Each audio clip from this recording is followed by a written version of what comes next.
ඒ වගේම විමල් ඇමතුමා අයියෝ ගියා. මේ ඡන්දය සම්බන්ධයෙන් ජනාධිපතිතුමා හිටින්න මම පොඩ්ඩක් කතා කරන්න බලාපොරොත්තු වුණා. ජනාධිපතිතුමා කිව්වා පළාත් සභා ඡන්දය පවත්වා ගන්න බෑ කියලා ප්‍රශ්නයක් තියෙනවා නීතිය සම්බන්ධයෙන්.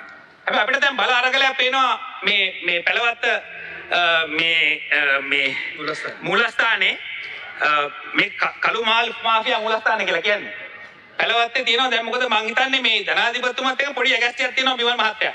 ජනාධිපතිතුමා පළාත් සභාව තියන්න කැමති නැහැ විමල් මහත්තයා කියන අනිවාර්යෙන් පළාත් සභාව තියනවා කියලා.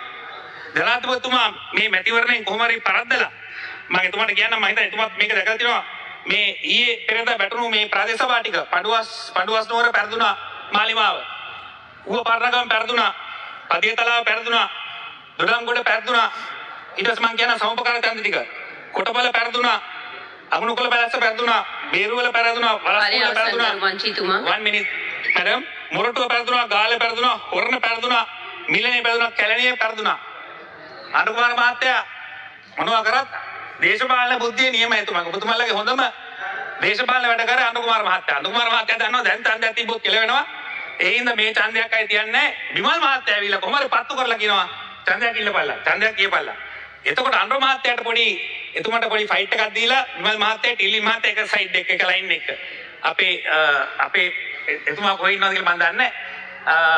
කවුද අපේ පොලිස් නියෝජ්‍ය ඇමති අපේ වටගල මහත්තයා. මෙයා කවුද අපේ වටගල මහත්තයා මේකේ කොහේ ඉන්නවද දන්නේ නැහැ. කොහොම හරි ටිල්වින් මහත්තයා විමල් මහත්තයා පොඩි කකුල් මාට්ටුවක් දෙන්න යන්නේ. හරිනි මැඩමුත් ඉන්නවා සයිඩ් එකකින් ඒ පැත්තක ඉන්නවා. අපේ නලින්ද මහත්තයා තමයි අනුකුමාර මහත්තයාත් එක්ක ඒ ලයින් එකේ ඉන්නේ. ඒ හින්දා අපි අනුකුමාර මහත්තයාට කියනවා ඔබතුමා බය වෙන්න එපා. අනිවාර්යෙන් මේ ඡන්දය පවත්වන්න පළාත් සභා මැතිවරණේ විමල් මහත්තයාගේ මේවට අහු වෙන්නත් එපා. විමල් මහත්තයා මම දන්නවා කොහොම හරි මේ පළාත් සභා ඡන්දය තියලා අනුකුමාර මහත්තයා මේකෙන් මේ උඩින් පල්ලයට උටුන්නෙන් පල්ලයට අතර දාලා එතුමා පොඩි ට්‍රයි එකක් දෙනවා පොඩි ගේම් එකක් ගහගන්න. එමුණාට අපි විශේෂයෙන්ම ජනාධිපතිතුමාට කියනවා මොනවා අඩුපාඩු තිබ්බත් අපි විමල් මහත්තයාට වගේ වැඩි එතුමාට ඒ සහයෝගය දෙනවා. ඒ හින්දා බලාපොරොත්තු වෙනවා කෙසේ හෝ මේ මැතිවරණ ඉදිරි අනාගතයේ නොදුරු කාලේ ලබලා දීලා රටේ ප්‍රජාතන්ත්‍රවාදය රකී කියලා. බොහොම